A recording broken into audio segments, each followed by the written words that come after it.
These are days when many nations are drunk on nationalism, or perhaps leaders are, and people have to fall in line, or you are anti-national. So it's no surprise that India is also drumming up the nationalism rhetoric, constantly comparing ourselves with the rest of the world and yearning to establish that we are the best.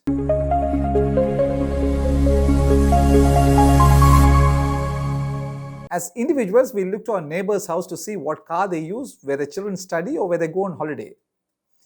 That infatuation with comparison seems to extend to the national level, where we are constantly looking at our neighbors Pakistan and China and comparing ourselves to them.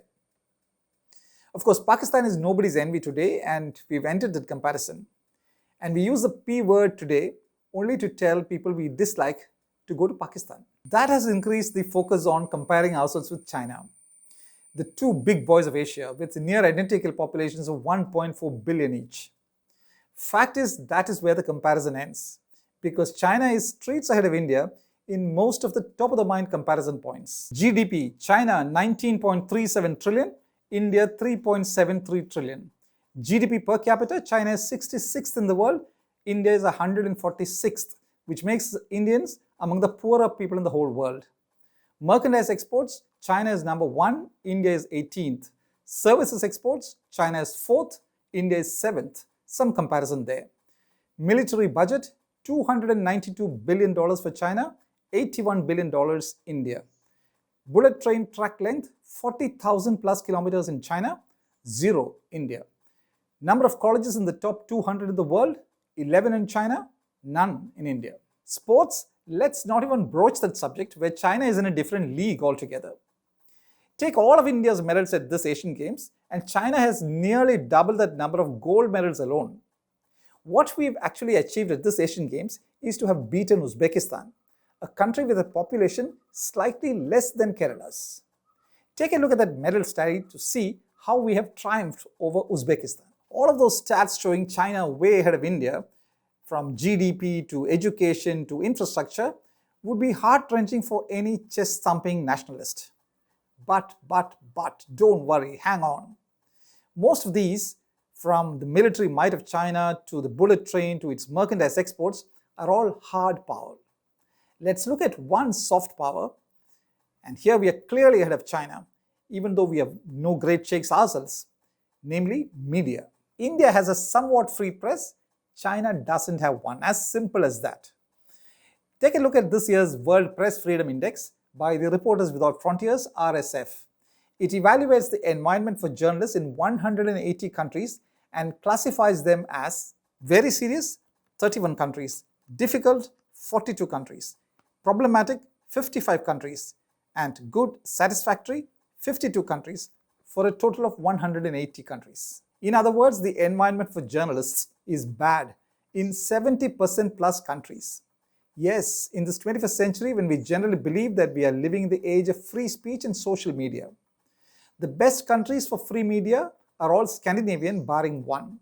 The top rankers, Norway, Ireland, Denmark, Sweden, and Finland. The US is at 45, India is at 161, 11 places down from last year, and Turkey is 165th, 16 places lower than last year.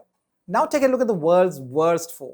At 177th place is Iran, where Mahsa Amini's death in police custody has driven the country's social context and judicial environment scores even lower.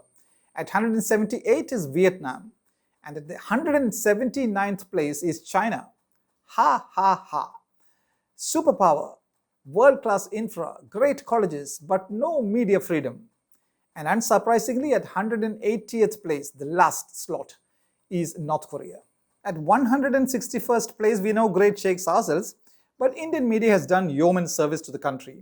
Ramnath Goenka, who stood up to Indira Gandhi's emergency in 1975, and various other media exposing so many wrongs, from the horrific blindings of under-trials in Bhagalpur, Bihar in 1979-80, to the Harshad Mehta and the Indian stock market scam of 1992, the Bofors scam of the 1990s, and in the new century, the 2G spectrum scam, and right down to this week, the news of 35 patients dying within a few days in a government hospital in Nanded district in Maharashtra, reportedly owing to the lack of medicines. China simply doesn't match up to India when it comes to journalism.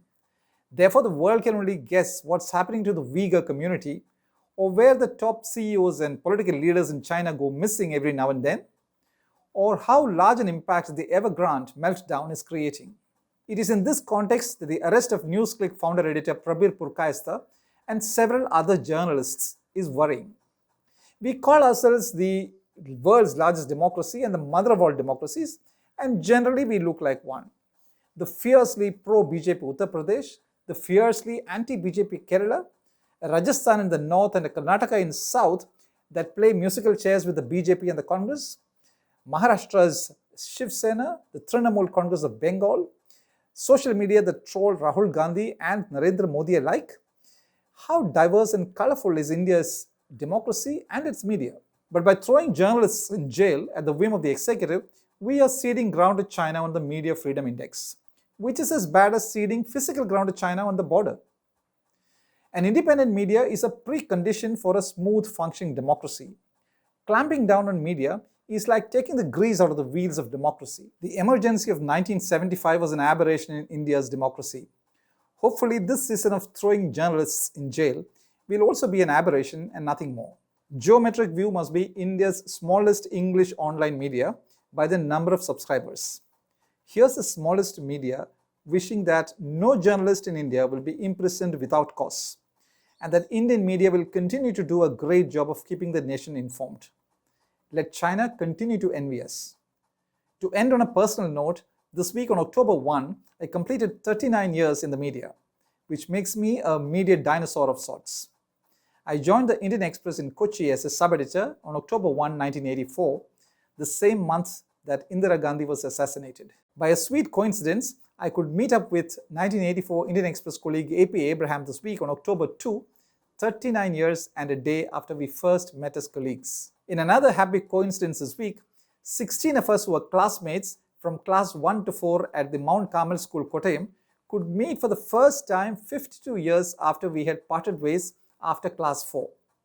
I'm the only one from that class who took to media.